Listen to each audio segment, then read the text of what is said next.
మాట్లాడచ్చు. ఏమ్మా వినబడుతుందా నా మాట? వినిపిస్తుంది స్వామి, చెప్పండి. శ్రీనివాస్ లైన్ లో ఉన్నట్టున్నాడుగా. ఉన్నాడు.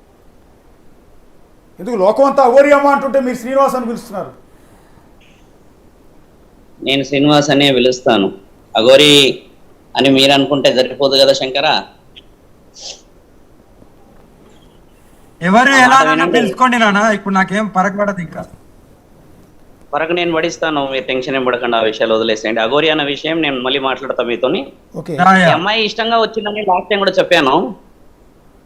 ఆ అమ్మాయి వర్షన్ కూడా, ఆ అమ్మాయి నాకు కాల్ కూడా చేసింది. ఇట్లా స్వామి మీరు చెప్పారు బిగ్ టీవీలో కదా, నాకు ఇష్టపూర్వకంగానే వచ్చింది, నాకు వశీకరణ ఎవరు చేయలేరు, నేను నా అంతల నాన్న ఇష్టంతోనే వచ్చాను నేను అంటే, సరే అమ్మా అది మంచిదే పద్ధతి, అమ్మా నాన్నల అనుమతి కూడా చాలా ముఖ్యంగా అవసరం కదా అంటే, అమ్మా నాన్నలు వినట్లేరు కానీ కన్విన్స్ త్వరలోనే చేసుకునే ఏర్పాటు విధంగా వెళ్ళే అవకాశం అని చాలా ఛానల్లో చెప్తే నేను కూడా విన్నాను.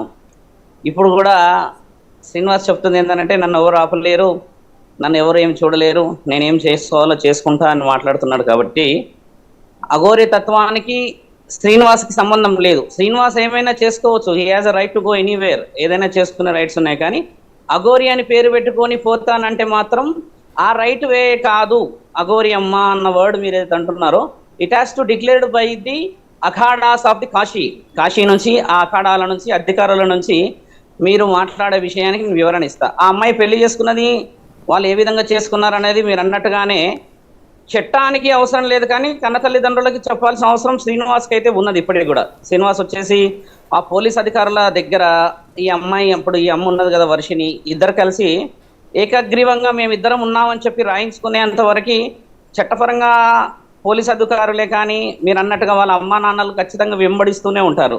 ఇప్పుడు పోలీస్ అధికారులు వాళ్ళకి మీ అమ్మాయిని మీరు తెచ్చుకోండి అమ్మా అని చెప్పడం చేత తల్లిదండ్రులు ధైర్యం చేస్తున్నారు. కాబట్టి శ్రీనివాస్ ఎక్కడున్నా కూడా నువ్వు ఏంటంటే, అమ్మా నాన్నలని ఒప్పించినా ఒప్పకపోయినా చట్టం నిన్నైతే ఖచ్చితంగా అడుగుతూ ఉంటుంది ఏదో విధంగా. ఇప్పుడు మిస్సింగ్ కేసు పెట్టిండని ఇంతసేపు మనం లైవ్లో వింటూనే ఉన్నాము. కాబట్టి ఆ మిస్సింగ్ కేసుకి అయితే నువ్వు రెస్పాన్సిబిలిటీ ఇవ్వక తప్పదు. నువ్వు నార్త్లో ఉన్నా, సౌత్లో ఉన్నా, ఈస్ట్లో ఉన్నా, వెస్ట్లో ఉన్నా, wherever you are there, network ఖచ్చితంగా ఉన్నది, నీ మొబైల్స్ అన్ని ట్రాప్ ఉన్నా, నువ్వు ఎక్కడ పోతున్నావు ఏంది అనేది ఖచ్చితంగా మనుషుల ద్వారా అయితే తెలుస్తుంది.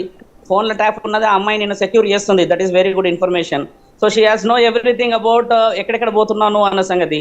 ఇప్పుడు ఈ అమ్మాయి ఇక్కడ హైదరాబాద్లో ఇంకో 2 రోజులు 3 రోజులు ఉంటుంది, నిన్ను చేరుకుంటుంది వాస్తవమే.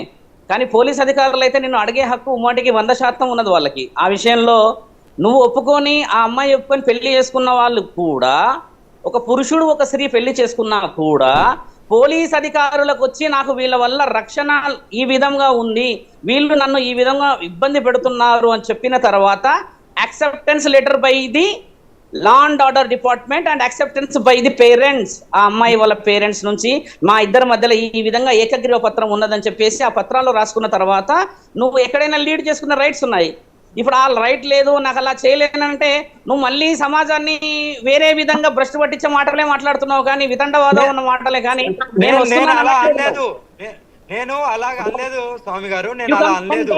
నేను ఏంటంటే ఇప్పుడు వచ్చిన తర్వాత ఒక జాగాలో కూర్చుంటున్నాం కదా, అన్ని శ్రీనివాస్ నా మాట విన, నువ్వు కూర్చోవాల్సిన అవసరం లేదు శంకరా. ఇప్పుడు రేపో ఎల్లుండో బయలుదేరి వచ్చి ఆ అమ్మాయిని తీసుకొని వెళ్ళి పోలీస్ స్టేషన్ కి వెళ్ళి అదే పోలీస్ అధికారుల దగ్గర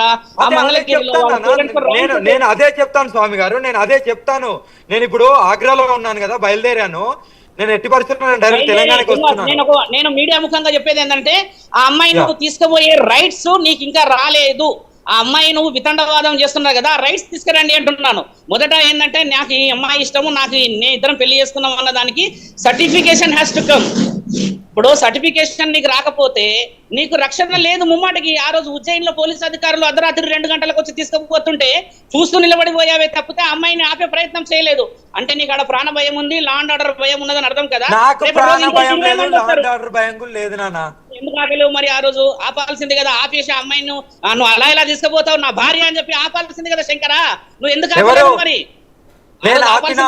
ఆపిన తర్వాతనే ఇంటికి 5 days వెళ్ళి వస్తా అన్నది, అది ఎవరికన్నా తెలుసా? 5 days అమ్మాయి వెళ్తాను ఏడున్నది లబోదిగో అని. అలా కాదు, ఆ అమ్మాయిని ఈ పంట చింతపండు చేశారు, నన్ను కొట్టారు, నా చైన్ ఎత్తుకుపోయారని గట్టిగా అరుస్తుంది కదా, నీ భార్యను తీసుకుపోయినప్పుడు నువ్వు కూడా మీడియాకి చెప్పేడుండే. కొట్టింది నాకు ఇప్పుడు తెలిసింది కదా నాన్న. ఇప్పుడు కాదు మిత్ర, నా మాట విను మిత్రమా, ఇప్పుడు కాదు. ఆ అమ్మాయి బయటకు వచ్చిన 2వ రోజే వీడియో ఆర్టీవీలో వచ్చింది. ఆర్టీవీలో కూడా వచ్చినప్పుడు నువ్వు రెస్పాండ్ ఇచ్చేడుండే, అమ్మ నేను వస్తున్నా అని చెప్పి. ఈ 10 రోజులు 5 రోజులు సమయం వృధా చేసి ఇప్పుడు చూస్తున్న ఛానల్లో వాళ్ళందరూ అది చేసి ఇప్పుడు నిన్ను నీకు ఇబ్బంది చేసుకునే పరిస్థితి రాకూడదు కదా. ధర్మరక్షణలో నువ్వు ఉన్నావు, లోక కళ్యాణంలో నువ్వు ఉన్నావు, పరమాత్ముడి ఆజ్ఞని పాటిస్తున్నావు అన్నప్పుడు శ్రీరక్షణ మన భారతదేశంలో మొట్టమొదటి హక్కు. అఘోరలు ఎక్కడన్నా పెళ్లి చేసుకోవద్దని ఉందా? అఘోరలు పెళ్లి చేసుకోవద్దని, అఘోరాలు పెళ్లి చేసుకోవాలని ఎక్కడ రాసి ఉంది చూయించు. నేను అఘోరాలు పెళ్లి చేసుకోవద్దని రాసున్నది నీకు నేను ఇప్పుడే చూపిస్తా. అలా అంటలేదు. నేను అనేది ఏంటంటే అఘోరాలు పెళ్లి చేసుకోవద్దు అని రాసిలేదు, చేసుకోవాలని రాసిలేదు. అఘోరాలు శ్రీనివాస్ అఘోరాలు పెళ్లి చేసుకోకూడదని రాసి లేదనేది నేను చూపిస్తా. నువ్వు పెళ్లి చేసుకోవాలని ఉన్నది ఇప్పుడు కాదు. ఇప్పుడు మణికందన్ పెళ్లి చేసుకున్నాడు, తిరుచి మణికందన్ తెలుసా? ఎవరు? తిరుచి మణికందన్, తమిళనాడు. మణికందన్ ఎక్కడున్నాడు? ఏ అఖాడాలో ఉన్నాడు ఆయన? అఘోర అఖాడంలో ఎందులో ఉన్నాడు? కావాలంటే మీరు ఫోన్ చేసి కనుక్కోండి. మీరు అన్నారు కదా మాకు అన్ని పరిచయాలు ఉన్నాయి అన్నారు కదా. అఖాడాలలో పెళ్లి చేసుకున్న అఘోర, అఘోరి, సాత్వికుని, సాధువుని, సత్పురుషులని, యోగ సిద్ధులని, తర్వాత మహాయోగినులని నువ్వు చూయించు. నువ్వు ఇంకొక 15 నిమిషాలు టైం ఇస్తే నేను కాశీ ఉప ముఖ్యమంత్రిని లైన్ లో తీసుకుంటుండే, కానీ ఆయన ఫోన్ కనెక్ట్ అయితే లేదు. ఆయనను కూడా లైన్ లో తీసుకుంటా ఉంటే ఆయన ఫోన్ కట్ చేసేస్తా ఉన్నాడు.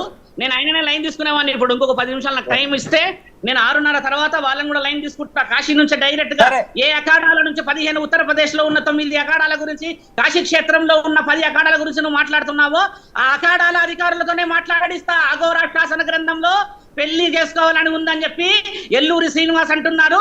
మీరందరూ ఏం చేస్తున్నారు అని చెప్పి వాళ్ళతో తణుకులో రాజేష్ నాథ్ ఉన్నారు కదా, ఆయనకు పెళ్లి కాలేదంటవా? ఆయన అఖాడాలో ఉన్నాడా? లేడంటవా?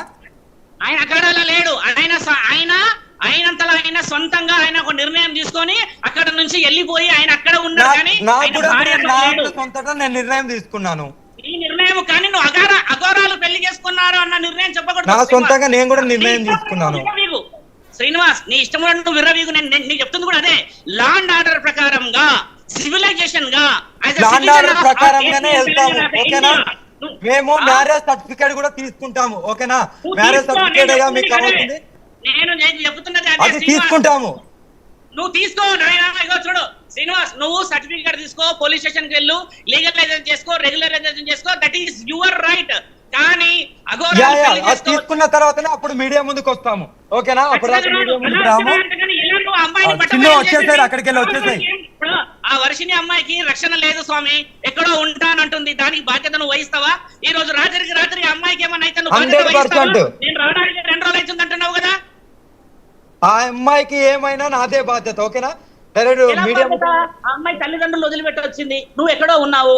ఇప్పుడు నిన్నగాక మొన్న నాగర్ కర్నూలులో ఒక ఆడబిడ్డని 7గురు ఆ గుడిలో పోతే ఆ అమ్మాయిని ఏం చిత్రహింస పెంచారు చూసావు కదా. ఒక ఆడపిల్లకి రక్షణ ఉందా ఈ రోజుల్లో? నేను రక్షణ ఇస్తాను నా సిద్ధాంతం అది. నా దగ్గరికి వెళ్ళి ఎవరు ముట్టుకోలేరు. పక్కన ఉండాలి కదా శ్రీనివాస్, పక్కన లేకపోతే రక్షణ ఎట్లా వస్తుంది? అదే ఇప్పుడు నాతోనే ఉంటది కదా, రక్షణ ఎందుకు ఉండదు అంటున్నా నేను. ఎక్కడ ఈ 2 రోజులలో నువ్వు వచ్చి పోలీస్ స్టేషన్ లో లా అండ్ ఆర్డర్ ప్రకారంగా నువ్వు లీగలైజేషన్ సర్టిఫికేషన్ తీసుకునేంత వరకు ఆ అమ్మాయికి నీకు రక్షణ లేదు.